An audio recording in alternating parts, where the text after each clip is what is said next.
que por qué nosotros los cristianos solo hablábamos del Hijo y solo hablábamos del Espíritu, y por qué no hablábamos del Padre. Y entonces yo bajé libros y me puse a meditar cuántos mensajes yo había oído acerca del Padre, y me di cuenta que muy pocos. Para ese tiempo yo ya llevaba quizá más de 25 años de ser cristiano, pero no había oído muchos temas del Padre. Y yo le pregunto a usted, ¿cuántos temas del Padre, cuántas enseñanzas y prédicas del Padre usted ha oído? Haga números.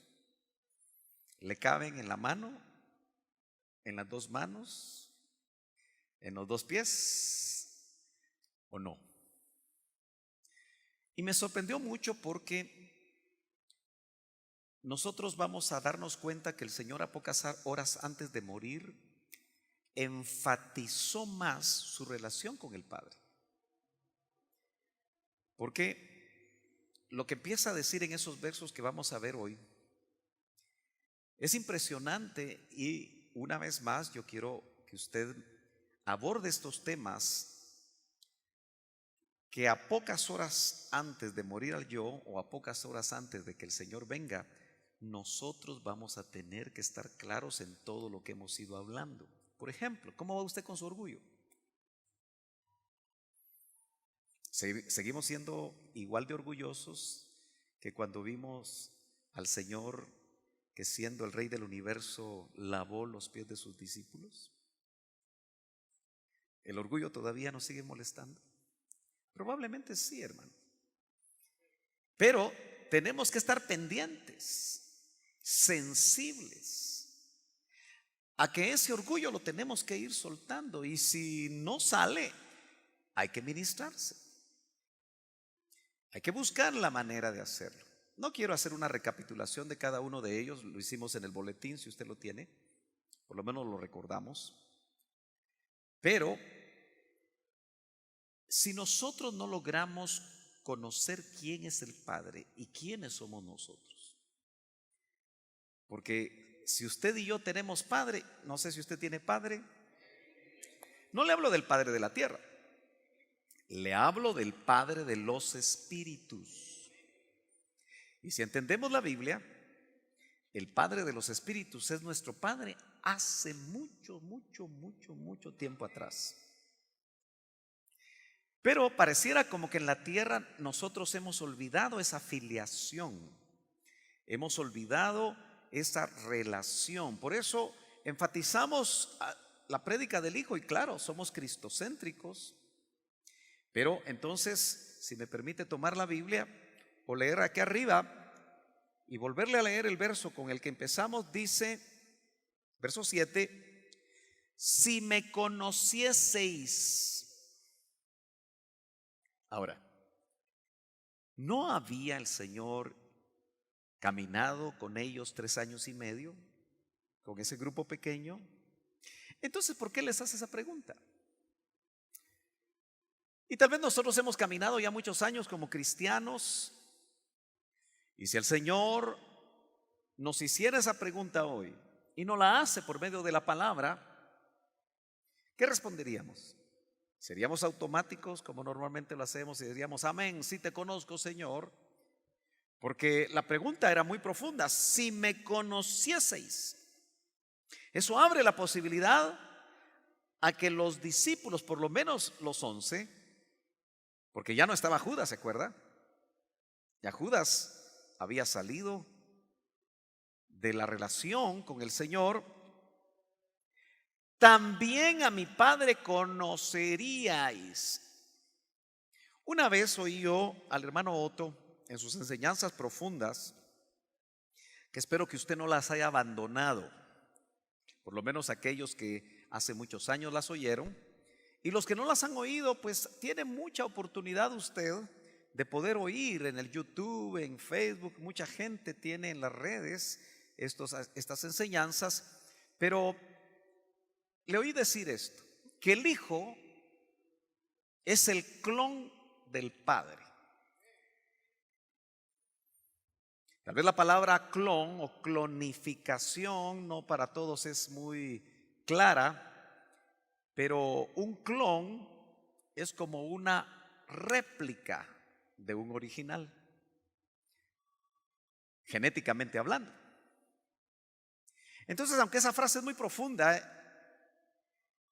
es interesante que el Señor, como dije el domingo, Él en este capítulo 14 está dejando muy claro que Él es el Hijo de Dios. Pero ahora les está diciendo que quienes lo conocen a Él, y que si lo conocieran, conocerían también al Padre. Entonces, recordamos que en una ocasión Él dice: mi Padre y yo, uno somos. Y dentro de poco le va a decir a uno de sus discípulos que como que no entendía. Y es que tal vez nosotros también no entendemos. Porque yo estoy seguro que si nosotros tuviéramos muy claro la revelación de la paternidad de Dios, no nuestra relación con nuestro hermano mayor, nuestro Señor Jesucristo, porque es nuestro hermano mayor, no esa relación que también, aunque se habla bastante, no se practica, como es una relación profunda con el Espíritu Santo. Por eso, el hacer cambios en el culto, como los que estamos haciendo ahora, como es venir a orar, ¿nota usted que nuestro espíritu está percibiendo otras cosas? Tal vez usted, ya este es el tercer culto, me parece, donde estamos orando en lugar de alabar y de adorar, pero en la oración es como estar en la entrada del lugar santísimo donde estaba el altar del incienso. ¿Se acuerda? Había un altar en el tabernáculo de Moisés llamado altar del incienso, que puede hablar de oración y puede hablar de adoración, y que habla ese incienso que sube y que debería de ser recibido en olor fragante de parte del Señor. Entonces ahora nuestro incienso es la oración. Y solo déjeme recordar que la fórmula del incienso que le fue dada muy específicamente a Moisés, porque todo lo que era el tabernáculo de Moisés se lo revelaron, y había una fórmula que era exclusiva. El que usaba esa fórmula para su uso personal moría, porque era exclusiva de Dios. Involucraba uno de los componentes, una concha marina dura. ¿Cuántos han visto que las conchas son duras? Y se tenía que hacer polvo. Se tenía que romper completamente y hacer polvo la concha marina. Y a veces nosotros tenemos el corazón duro. Y el Espíritu Santo empieza en estos tiempos de oración. Tal vez después de los 15 minutos uno ya se ablanda un poquito más. Después de los 30 minutos ya se ablanda más. Y usted vio cómo terminó, que ustedes no querían parar. Qué lindo, ¿verdad? Pero eso era parte, ya polvito, era parte de la mezcla del incienso que subía delante de la presencia de Dios. Entonces a veces el Señor nos tiene que machacar. Por eso el aceite también, ¿verdad? ¿Se acuerda? Getsemaní es el lugar de las olivas machacadas para que saliera aceite. Si usted quiere unción, no pelee mucho con Dios cuando lo están machacando. ¿Aló? Si me conocierais a mí, si vosotros me conocieseis, dijo el Señor, también a mi Padre conocerías. ¿Usted quiere conocer al Padre? Yo quiero tener cada vez una relación más profunda con mi Padre celestial. ¿Cuántos todavía tienen un Padre terrenal? ¿Poquitos? Bueno, no sé si ya balanceamos el 50%. Pero yo le quiero hacer una pregunta. ¿Cómo se lleva usted con su papá? ¿Se lleva bien? ¿Tiene comunión con él? Algunos quizá tendrían que decir: yo no conocía a mi papá. Estuve ministrando a una persona el día martes, casi 4 horas. Y una de las cosas que me decía esta persona es: no conocía a mi papá. Y cuando lo dijo se le quebró su voz y empezó a llorar. Y era un hombre. Y eso me hace pensar a mí que si la relación del papá de la tierra no es buena, y casi siempre no es tan buena, es mejor con la madre, es muy probable que nuestra relación con nuestro Padre Celestial esté también atrofiada. Por eso qué importante es que nosotros los padres, que indudablemente somos imperfectos, logremos capturar la paternidad de Dios a nuestra vida y de esa manera poder transmitírsela a nuestros hijos, los que ya tenemos hijos. Y el Señor dice en la parte final del verso 7, y desde ahora le conocéis. El Padre no había personificado en ese momento, no había habido una teofanía. En el Antiguo Testamento hay teofanías. No estaba a la par de Cristo, sino que el que estaba ahí era el Verbo hecho carne. Y Él le dijo, desde ahora le conocéis y le habéis visto. Yo me imagino que Felipe, que era el que iba a preguntar ahora, ya no Pedro, estaba viendo dónde estaba el Padre, porque no había entendido. Y entonces Felipe le dijo, Señor, muéstranos al Padre. Como quien dice, no lo veo. Muéstranos al Padre y nos basta. Como quien dice, no queremos nada más. Ellos estaban interesados en conocer del Padre, porque aunque eran judíos, y en el Antiguo Testamento se habla de Jehová, yo creo que ellos no tenían una relación muy poderosa, muy cercana, muy íntima con el Padre, porque fue el Hijo el que vino a dar a conocer al Padre. Amén. Él trajo la revelación del Padre y eso es lo que le está tratando de decir. Y en el verso 9 el Señor les dice, tanto tiempo hace que estoy con vosotros y no me has conocido. Y yo me hago esa pregunta a mí mismo, como que el Señor me la estuviera diciendo. He caminado con el Señor por su misericordia desde los 11 años. Ya son muchos años. Pero ¿será que con tanto tiempo yo ya lo he conocido? ¿Lo suficiente? Creo que me falta. Y sospecho que a usted también. Tanto tiempo, eran 3 años y medio, pero era bastante tiempo. Quiere decir que los discípulos probablemente habían perdido algo de tiempo en eso. Es muy probable que ellos todavía tenían ciertos velos que no le permitían conocer al Hijo y no darse cuenta que el Hijo a la vez era el Padre. Qué misterio ese, ¿no? Y todavía lo va a complicar un poquito más el Señor en los próximos versos, diciendo lo siguiente. Note usted que dice, tanto tiempo hace que estoy con vosotros y no me has conocido, Felipe. Yo me imagino que a esas alturas, ¿a usted le gusta que lo corrijan en público? ¿A quién le gusta? A esas alturas, Felipe se haber puesto, si era blanquito, se haber puesto colorado, ¿verdad? Híjole, ya metí la pata. Dice, el que me ha visto a mí, otra vez está enfatizando la idea, ha visto al Padre. ¿Cómo pues dices tú, muéstranos al Padre?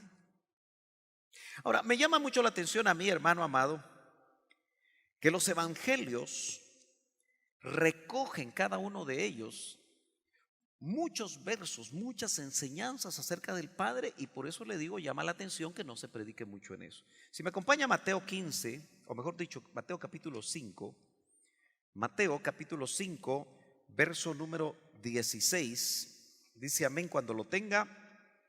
5:16. Empezamos a darnos cuenta que el Señor, en lo que llaman las bienaventuranzas, ¿verdad? Capítulo 5, capítulo 6, capítulo 7.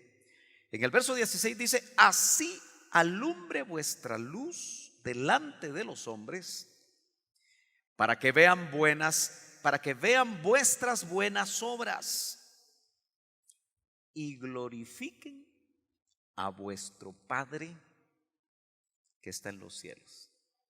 Desde muy temprano en su ministerio el Señor quería que los que lo oían supieran que tenían un Padre. Y Él vino a traer la representación, le dije, como una clonificación, que el que lo miraba a Él actuar, predicar, enseñar, amar, hacer milagros, era que estaban viendo al Padre hacer todo eso. Y el Hijo en todo su ministerio mantuvo esa relación tan cercana que nos indica que nosotros en la etapa final que nos espera necesitamos, hermano, caminar con un Padre, el Padre de nuestro espíritu. Amén. Porque de lo contrario, pudiera ser que nosotros no tuviéramos una clara identidad de quiénes somos. Porque ustedes saben que el papá, dos funciones importantes establece en la vida de todos sus hijos, sea hombre o sea mujer, como es identidad y destino. ¿Qué es identidad? La respuesta a la pregunta ¿quién soy yo? ¿Alguna vez usted se ha hecho frente al espejo esa pregunta? La respuesta de una identidad sana de un hijo de Dios es precisamente eso.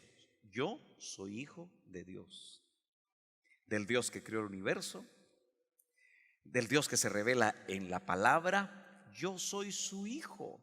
Así como el Señor tenía bien claro quién era Él, nosotros también tenemos que tenerlo claro. Pero si nosotros supiéramos realmente y entendiéramos y experimentáramos esa relación, hermano, nuestra vida sería completamente diferente. Nosotros estaríamos completamente llenos de gozo. Y no porque tuviéramos dinero, no porque viviéramos en una casa de 2 pisos o que tuviéramos el carro del año, sino que estaríamos gozosos de saber quiénes somos. Y el destino es la respuesta a aquella pregunta: ¿para qué vine a la tierra? Mucha gente tal vez ya está cerca de la muerte y todavía no ha encontrado la razón por la que vino a la tierra.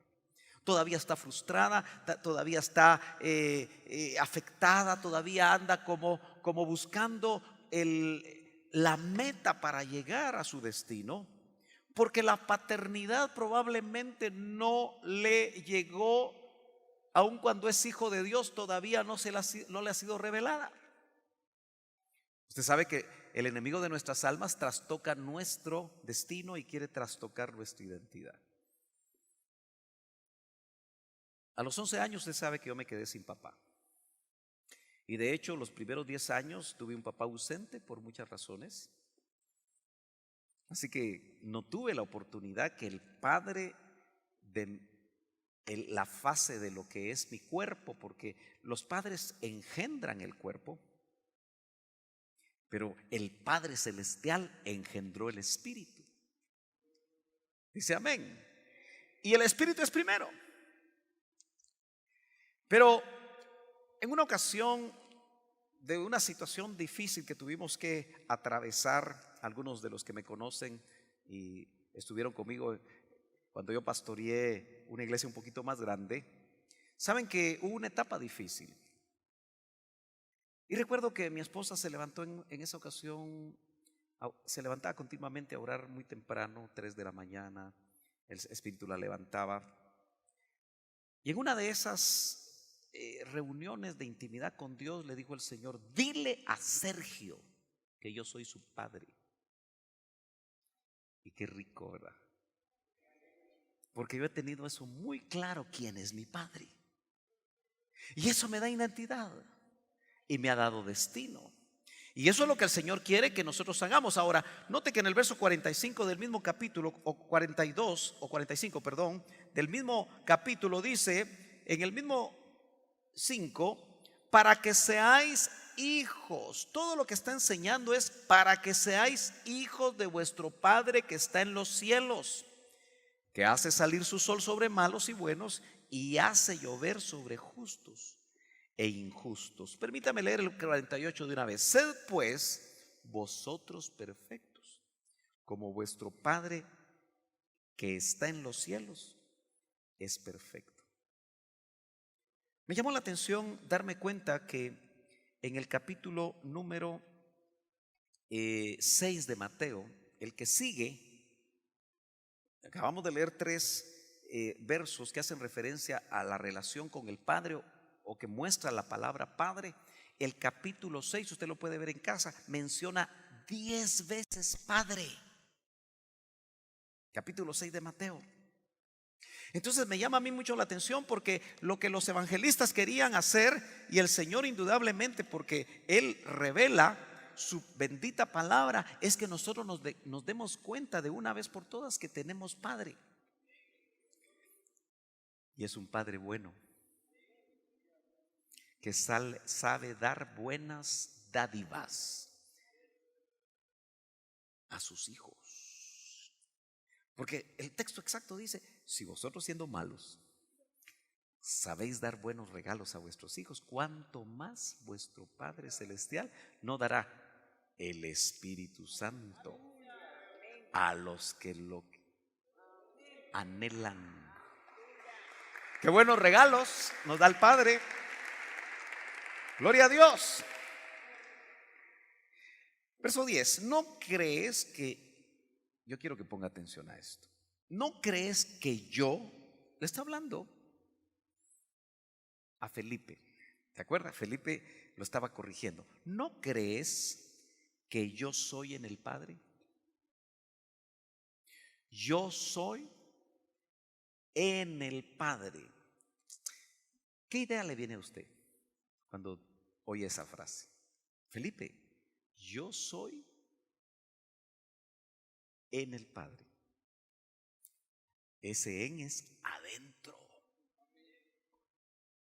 Ahora, ¿usted se imagina que nosotros podamos percibir por espíritu la verdad maravillosa de esa revelación?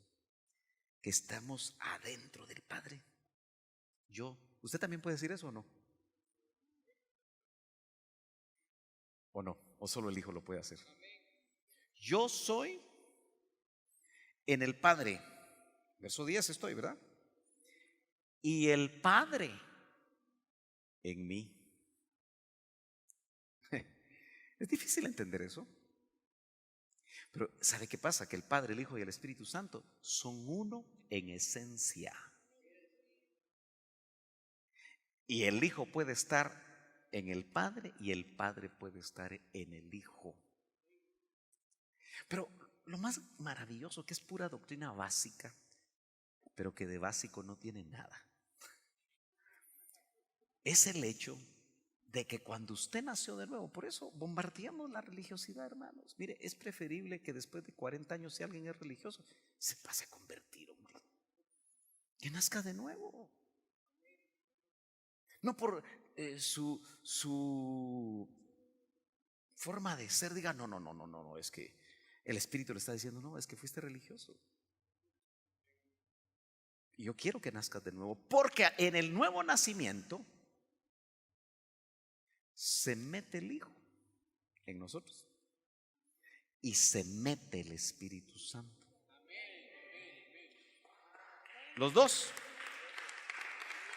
Pero tenemos que nacer de nuevo. Entonces, no es hacer lo que todos los demás hacen. Mire, hermano, usted y yo en esta ruta final o nos examinamos o nos examinamos. Porque Pablo dijo, yo no quiero, después de haber sido heraldo, después encontrarme descalificado. ¿Se acuerda? Si lo dijo el tremendo apóstol Pablo. ¿No cree usted que nos tenemos que examinar? Y no solo en la Santa Cena. Pero, por ejemplo, si usted viene a culto tras culto, tras culto, tras culto y no siente nada, pues tiene que ser sincero con usted mismo. Si se aburre, con honestidad usted mira que los demás se quebrantan y usted nunca se quebranta, que no le gusta la alabanza, que no encaja usted. Y Y quisiera estar mejor viendo una su serie de Netflix toda la noche sin parar. Que si tuviera usted la oportunidad de hacerlo y mejor no venir a la iglesia, ¿usted lo haría? Se tiene que detener a ver qué está pasando con usted, porque si el Espíritu Santo y el Espíritu de Cristo están adentro, y el que se une al Señor, dice la Biblia, un espíritu es con él. Entonces, la nueva criatura anhela lo espiritual, anhela congregarse, anhela tener comunión con los hermanos, anhela obedecer a Dios, anhela hacer todo lo que al Señor le agrada, anhela ser parte del plan de Dios que Él trazó. Él quiere tener la revelación de lo que Dios trazó para Él y quiere caminar en eso. Y si no camina en eso, no se siente satisfecho. Entonces, el hermano Otto nos decía que el bautismo en el Hijo es el nuevo nacimiento.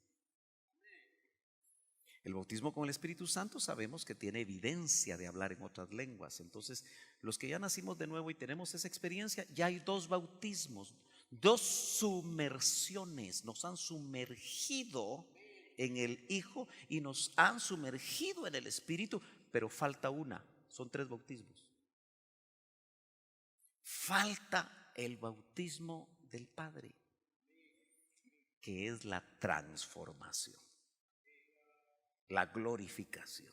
Y esa la anhelamos, porque ya tenemos los otros dos bautismos. Entonces vuelvo al punto del verso 10. Felipe, María, fulanito, hermanito, ponga ahí su nombre. ¿No crees que yo soy en el Padre y el Padre en mí? Eso es algo profundo, que yo creo que ni Felipe lo podía en ese momentito entender completamente, porque hay cosas que solo se entienden por espíritu. Pero mire lo que dice después: las palabras que yo os hablo, no las hablo por mi propia cuenta. El resultado, que el Hijo esté en el Padre y el Padre en el Hijo, hace que las palabras que Él hablaba y que quedaron registradas acá, y tenemos testimonio de eso, no las hablaba por su propia cuenta.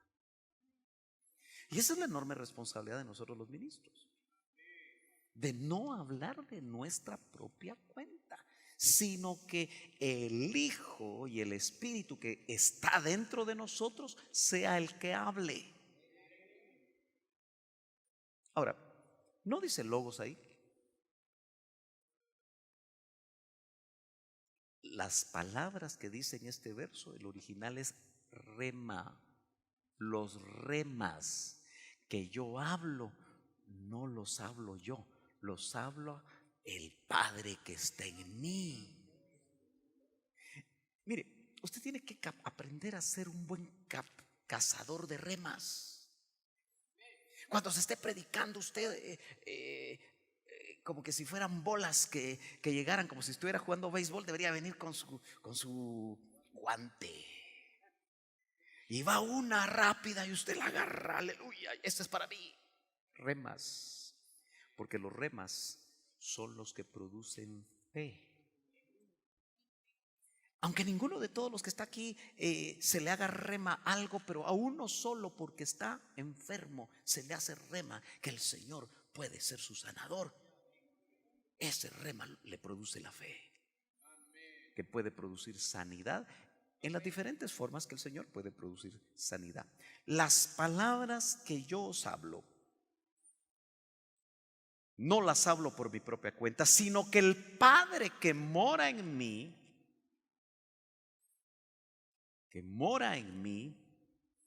y ese verbo es que permanece en mí, Él hace las obras. Entonces yo quiero que usted entienda que nosotros, dice Efesios 2:8, por gracia sois salvos por medio de la fe. Y eso no de vosotros, pues es un don de Dios, es un regalo de Dios. Pero el verso 10 inmediatamente dice, porque uno puede decir, como no es por obras, me comporto como a mí me dé la gana. Momento, pueblo. Si usted ya nació de nuevo, la nueva criatura quiere portarse bien. Por eso, si usted se está portando mal, y se está portando mal, y se está portando mal, y no le preocupa, sospeche si no ha caído en religiosidad. O se volvió un cristiano carnal, o nunca le ha amanecido. Yo tengo que hablar claro. Entonces, fíjese que dice, el Padre que mora en mí, Él hace las obras. Y Efesios 2:10 dice, creados para buenas obras, las cuales Dios preparó de antemano para que anduviésemos en ellas. Yo me pregunto qué hace que un grupito chiquito de hermanos se sacrifique el viernes para venir a las 5:30, espere que pase la lluvia y se pongan a gritar como locos ahí enfrente con un micrófono. ¿Qué hace que ellos hagan eso? ¿No será que las obras que les prepararon de antemano los constriñen? Porque Pablo decía eso. Ay de mí, decía Pablo, igualito que nosotros, si no predicar el evangelio, porque me es impuesta necesidad.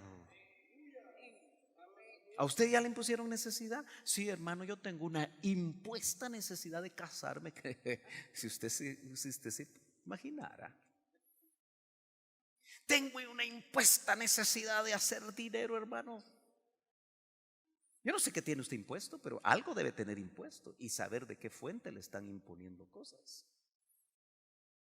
Pero mejor que nos imponga el Padre. Porque al Hijo le imponía, porque Él hacía las obras, pero por medio del Hijo. Es exactamente lo que ahora quiere hacer. Porque se metió el Hijo, ¿para qué? Para usarnos. Usted se va a dar cuenta que conforme vayamos desarrollando el capítulo 14, y ya atracciones para el domingo para que venga, porque el tema del domingo es un cambio necesario, así me dijo el Señor. ¿Y sabe cuál es el cambio necesario? Que se vaya un paracleto y se quede otro. Porque el paracleto que estaba con ellos, Cristo Jesús, no se metía en ellos, estaba con ellos, caminando con ellos, lo tenían muy cerca. Pero le dijo, les conviene que yo me vaya, un cambio necesario, pero les mandaré al otro paracleto. Pero ese no va a estar.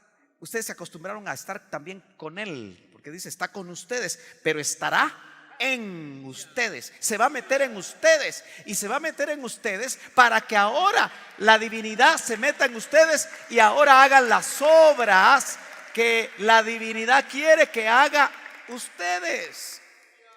Como el tiempo corre, verso 11 dice, creedme. El Señor sabía que sus discípulos eran incrédulos. Yo creo que no se asusta que nosotros también lo seamos, pero tenemos que salir rápidamente de eso. En la recta final no puede haber incredulidad en nosotros, hermanos. Creedme, es un mandamiento. Que yo soy en el Padre. Le estaba hablando a Felipe, pero ahora les habla a todos, porque les habla en plural. Creedme, ya no se refiere solo a Felipe. Los otros que estaban parando la oreja dijeron también, creedme, porque todos estaban así como incrédulos. Porque ¿qué les estaba diciendo? Les estaba diciendo, era una bola rápida, que el Padre estaba ahí con ellos. ¿Y qué significaba para ellos el Padre? Significaba que era Jehová, el que abrió el mar rojo, el que los libró de la mano de Faraón, el que hizo el universo, porque ellos lo sabían.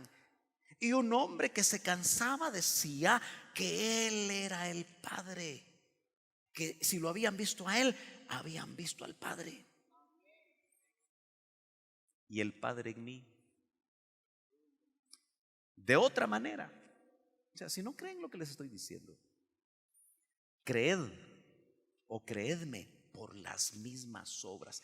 ¿Cómo creerán aquellos que no miran nada en nosotros, más que un sermón, más que palabras, y no miran en nosotros obras. Por eso nosotros deberíamos de gemir, hermano, deberíamos de llorar la falta de poder de la iglesia.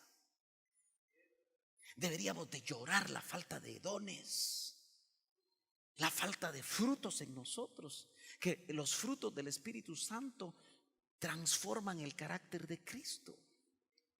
Usted y yo deberíamos de llorar aquello que vivimos antes. Muchos de ustedes ponían manos sobre endemoniados y eran liberados. ¿Y ahora qué hacen?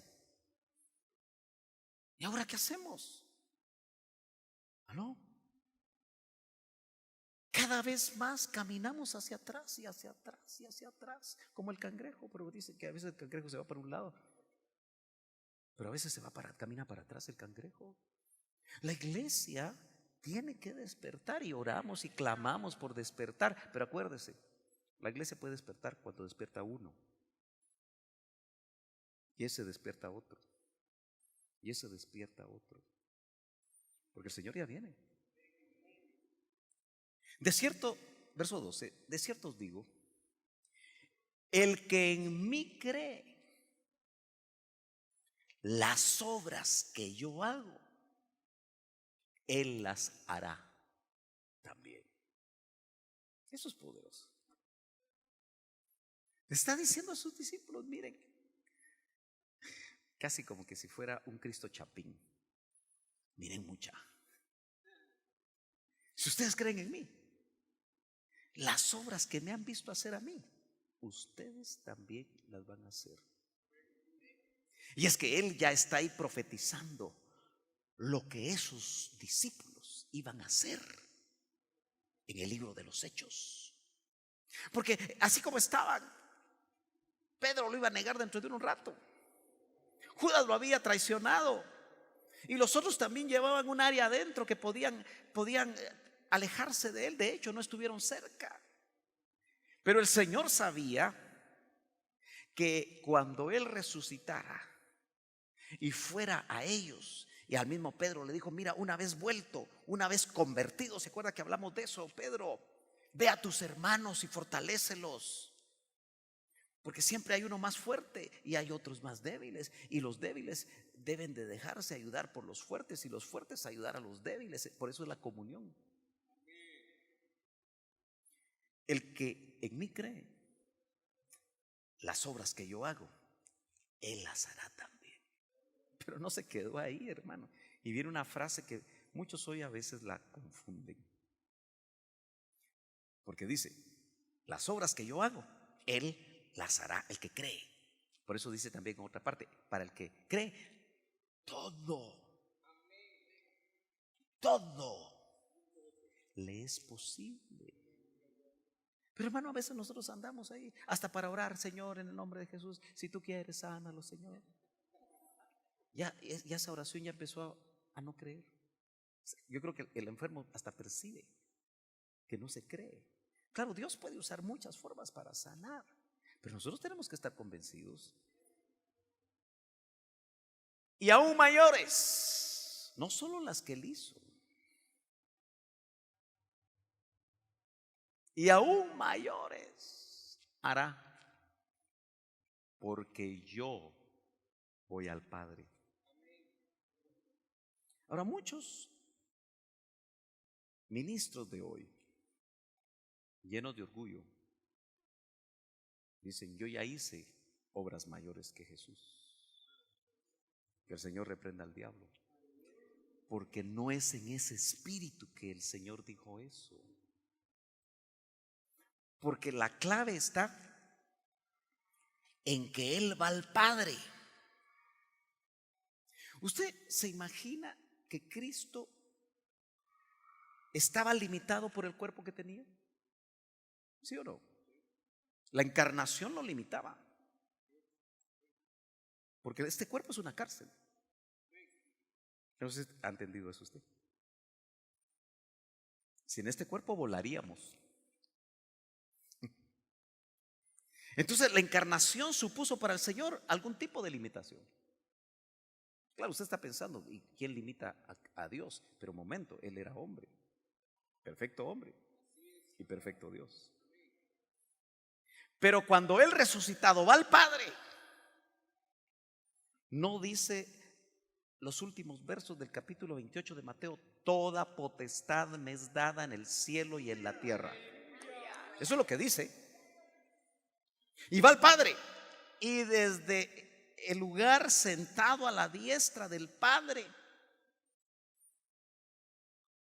Él va a hablar en los últimos versos de este capítulo de dos cosas que pueden hacer que las obras sean mayores, no en calidad, porque que yo sepa no hay muchos vestigios, no hay muchos ejemplos de alguien que haya caminado sobre el mar, sino que son mayores en cantidad, porque ahora ya no es que mire, ¿cuál es el plan al final? No un Jesús en la tierra, miles de Cristos en la tierra, porque si Él es el clon del Padre, nosotros deberíamos de ser un clon del Hijo. ¿No es eso el trabajo de los ministerios, que nos parezcamos a Cristo? Que amemos como Cristo, que tengamos compasión como Cristo. ¿No es ese realmente el final? Que nos parezcamos a Él. Entonces, ahora Él va a decir: les conviene que yo me vaya. Ustedes van a hacer mayores obras porque yo voy a estar intercediendo por ustedes. Y les voy a mandar al Espíritu Santo para que se meta en ustedes. Y cuando se multipliquen mis hijos, las obras van a ser mayores en cantidad. Por eso el libro de los Hechos es una revolución. Y hoy no se ve una revolución. Hoy la iglesia se está involucionando. Hoy el cristiano común y corriente cree que solo es venir al culto, servir y hacer lo que se hace en la iglesia. Pero cuando sale del templo, la cosa cambia. Y la vida, mejor dicho, se vuelve mediocre. La vida se vuelve casi como esclavos de Faraón. Hay gente que es esclava de Faraón. El faraón de este mundo, trabajando 14, 16 horas. ¿Aló? Y no viviendo la vida que el Señor quiere que nosotros vivamos. Termino. Porque el verso 13 dice: y todo, ojo, lo que pidiereis al Padre en mi nombre, lo haré, para que el Padre sea glorificado en el Hijo. Aquí hay 5 cosas que se las voy a decir rápido. ¿Por qué dice todo? Esa palabra, todo, establece el ámbito de la oración. Hoy oramos, pero si nosotros no entendemos que cuando oramos, la palabra todo involucra todo, ahí está el enfermo terminal por el que estás orando. Ahí está cualquier necesidad y no hay restricción, porque dice todo. Y todo es todo. Es el ámbito de la oración. Nosotros tenemos que entender lo que la Biblia está diciendo y palabras de Cristo. Todo es el ámbito de la oración. Lo que pidiereis. Esa es la condición que tenemos nosotros en la oración. Pedir. Pero si no oramos, si no pedimos, si no clamamos, si no gemimos, el ámbito es todo. Pero ¿y si no lo hacemos? Porque no creemos. Entonces, lo que pidiereis, hay que pedir. Mire, yo me gozo porque sé que hay unos cuantos hermanos, 5 creo, que a las 5 de la mañana todos los martes están aquí orando. ¿Será que ellos tienen menos que hacer que usted? No. ¿Será que ellos duermen más o menos que usted? No. Pero la pregunta es: ¿por qué vienen? ¿Quieren ser famosos? No. Tienen necesidad de venir. Al igual que los ayunos. Vaya, pues usted no tiene tiempo. ¿Orará usted en casa? ¿Estará pidiendo usted en casa? ¿Tiene su pequeño cuarto de guerra usted en casa? No, pastor. ¿Y entonces qué quiere? No está pidiendo. 3. En mi nombre. Esa es la base de la oración, porque es en el nombre de Cristo. No es en el nombre del santo, aquel en el que usted confiaba y que lo ponía de cabeza. Es en el nombre de Cristo. El ámbito, la condición de la oración y ahora la base de la oración. En Cristo está basada la oración. Por eso dice, en el nombre de Cristo. 4. Lo haré. Todo lo que pidierais en mi nombre, lo haré. ¿Lo lee así tan sencillo como dice? Eso nos da certeza. Esa es la certidumbre de la oración, porque Cristo solo dice 2 palabras que constituyen una frase maravillosa. Todo lo que pidierais al Padre en mi nombre, lo haré. Así es sencillo. Pero tengo que moverme creyendo que lo va a hacer. Desde que soy pastor, yo me he tenido que mover en fe. Y en fe el Señor me ha permitido construir 3 templos. Y yo no me pongo a ver quiénes son mis ovejas, si tienen dinero o no tienen. Y la mayoría no son de recursos donde yo he pastoreado. Pero el Señor ha provisto. Entonces cuando el Señor me da una visión que sé que es de parte de Él y estoy seguro que es de parte de Él, yo no me preocupo por el dinero. Porque Él dice, lo haré. ¿Y sabe qué? Lo ha hecho. Y usted lo mira. Pero asimismo, usted tiene que saber que eso que usted está clamando y gimiendo, pero que está pidiendo en el nombre de Cristo al Padre, Él lo va a hacer. Pero usted tiene que creer y se tiene que mover dando pasos de fe. Como que ya estuviera aquello. El problema está que nosotros queremos que las cosas nos vengan a nosotros. No, caminemos. ¿Sabe qué me decía a mí el hermano Otto? Cuando yo estaba en la disyuntiva de si servía a tiempo completo o no servía a tiempo completo, me decía, mira, acepta todas las invitaciones que te hagan. Eso es caminar.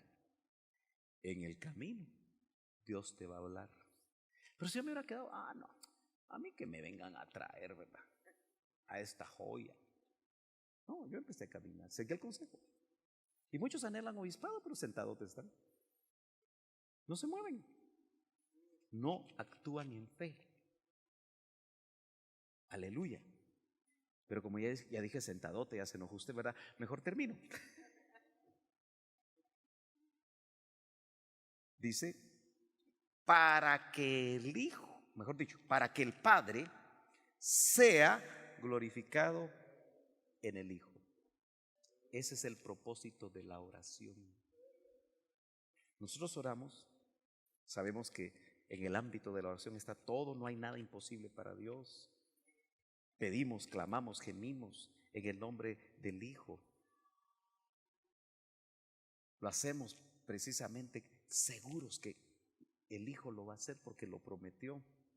Y cuando Él lo hace, el Padre es glorificado. Ese es el propósito de la oración. No es que tú seas glorificado, no es que el ministro que oró por ti sea glorificado. No, es para que el Padre sea glorificado. Entonces, cuando tú sanas de un cáncer, el Padre es glorificado, no el que oró por ti. Cuando a ti te salen tus proyectos, el Padre es glorificado. Así tenemos nosotros que estar seguros que el propósito final es que el Padre, pero ojo, en una buena relación con Él, es glorificado. Usted sabe la necesidad que el Señor o le da riñones nuevos a Axel Vieda, o Él provee un trasplante, porque Dios puede hacerlo de muchas formas. Pero parece imposible, parece difícil. Pero si usted me ayuda a orar para que el Padre sea glorificado, porque Cuando nosotros vimos que la hermana Sandrita sanó de cáncer, el Padre fue glorificado. ¿Verdad que sí? Y así hemos visto otros milagros. Entonces oremos, porque al final Él es el que tiene el plan. Pero cada vez que usted vea una oración respondida y que el Señor hizo un milagro, glorifique a su Padre. En el nombre de Jesús. Démosle un aplauso al Señor. Aleluya. Gloria a Dios. Póngase de pie, hermano. Ya nos vamos. Póngase de pie. Pero ¿cuántos anhelan una buena relación con el Padre? Que vengan aquí rapidito y que oremos juntos. Tal vez por alguna razón ha estado detenida esa relación con el Padre o no la entiende, porque su relación con su Padre en la tierra le dificulta a usted entender que tiene un Padre en el cielo que lo ama como usted no se imagina. Porque ese Padre en el cielo dijo: porque de tal manera amó Dios, el Padre, lo amó a usted, que dio a su Hijo. Todo aquel que quiera mejorar su relación con el Padre, que el Padre hoy haga una operación por medio del Espíritu en su vida, venga rápidamente. Venga con un corazón dispuesto. ¿Y por qué no empieza diciéndole a su papá: Abba, Abba? Bueno, en buen chapín, papito, papito. ¿Por qué no empieza usted con sus manos levantadas o postrado, arrodillado, como usted sienta libertad, y le empieza a decir: papito, qué bueno tenerte, qué maravilloso ser tu hijo, papito? Porque en la medida que confiesa papito, su corazón, su alma, tal vez herida con su Padre en la tierra, va a empezar a sanar, porque tenemos, todos los que hemos nacido de nuevo, tenemos un Padre. Y si tú todavía no lo has hecho, esta es una buena noche para que tú le abras tu corazón y le pidas que Él entre a tu vida. Papito, oh, qué bueno es tener Padre. No estás solo. El enemigo te ha hecho creer que estás sola o estás solo, pero no lo estás. Tu Padre celestial te ama y te amó y te amará con un amor incondicional. Tú no puedes hacer absolutamente nada que elimine el amor de Dios en tu vida. ¿Puedes estar seguro de eso? Eso sí, Él puede corregir, porque el Padre celestial al Hijo que ama lo corrige. Pero es una corrección de amor, de bendición. El Hijo tenía perfecta relación con el Padre. Estaba en Él y el Padre estaba en el Hijo. Nosotros también podemos conocer mejor al Padre por medio del Espíritu. ¿Te atreverías tú a decirle hoy? ¿Te atreverías a llamarle Padre? Con seguridad, con confianza. ¿Te animas a llamarle papá?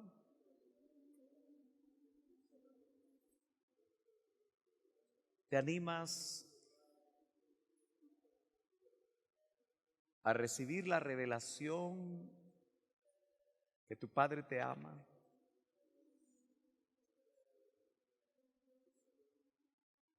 Y que si nos dio a Jesús, como dice la Escritura, ¿cómo no nos dará juntamente con Él, con Jesús, con su Hijo, también todas las cosas? Felipe quería conocer al Padre y por 3 años y medio lo había tenido delante, pero no le habían sido abiertos sus ojos.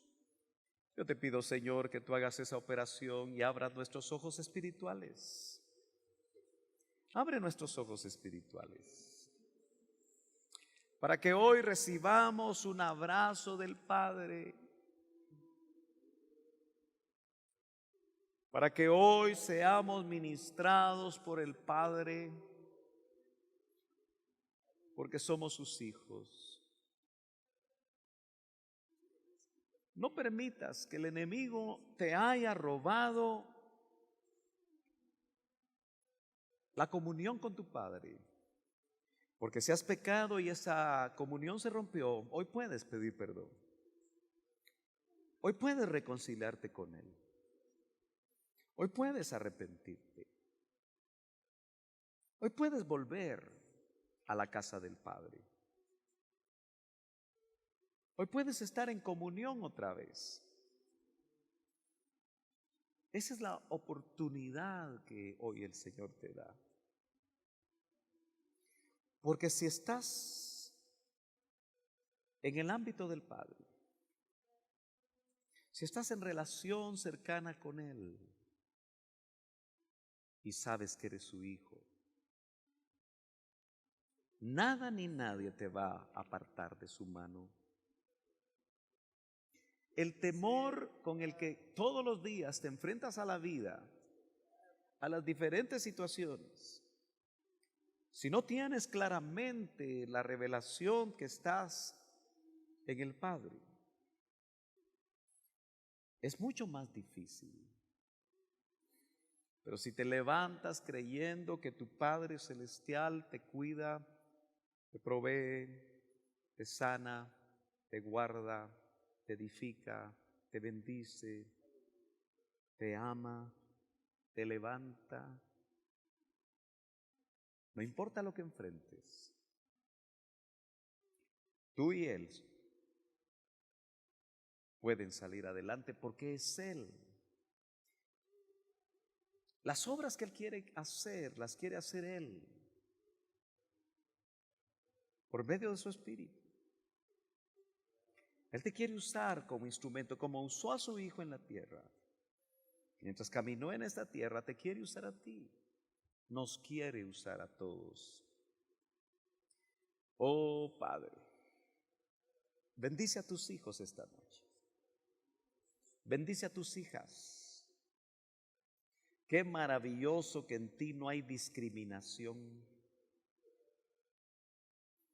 Igual amas a tus hijas, igual amas a tus hijos.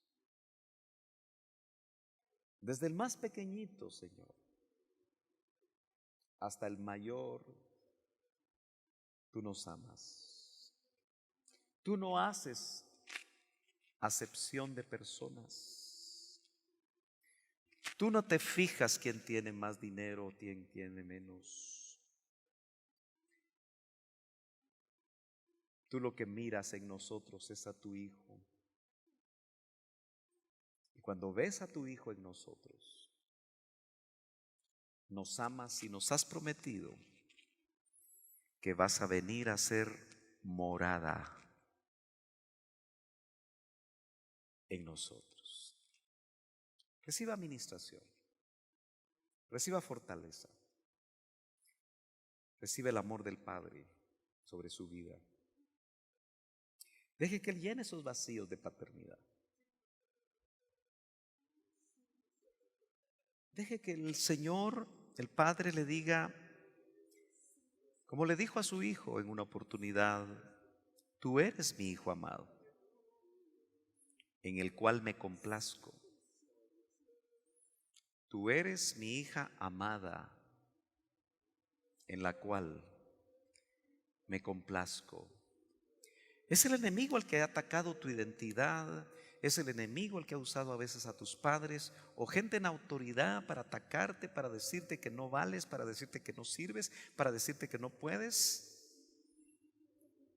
Pero el Padre lo que te dice es: yo te amo, hijo. Yo te amo.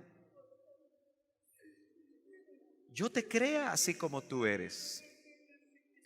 Yo te di exactamente los genes que necesitabas para ser tú.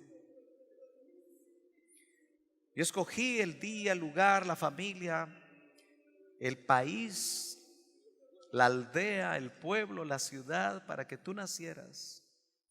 Y te hice único, te hice única para cumplir tu propósito en la tierra. Solo déjate, confía en mí. Deja que yo allane el camino. Deja que yo te guíe. Deja que yo te fortalezca. Deja que yo te sane. Deja que yo abra tus ojos. Repose, hermano. Repose en el Padre. La administración que da el Padre no es la misma que da el Hijo. Oh, Rabasham, Rabashiri, Virakanda. Dice que el perfecto amor de Dios, el Padre, echa fuera todo temor. Si usted todavía tiene temores, deje que el amor perfecto del Padre lo llene esta noche. Y va a ver cómo esos temores van a ser echados fuera. En el nombre de Jesús. Gracias, Señor. Gracias, Señor. Oh, gracias, Padre.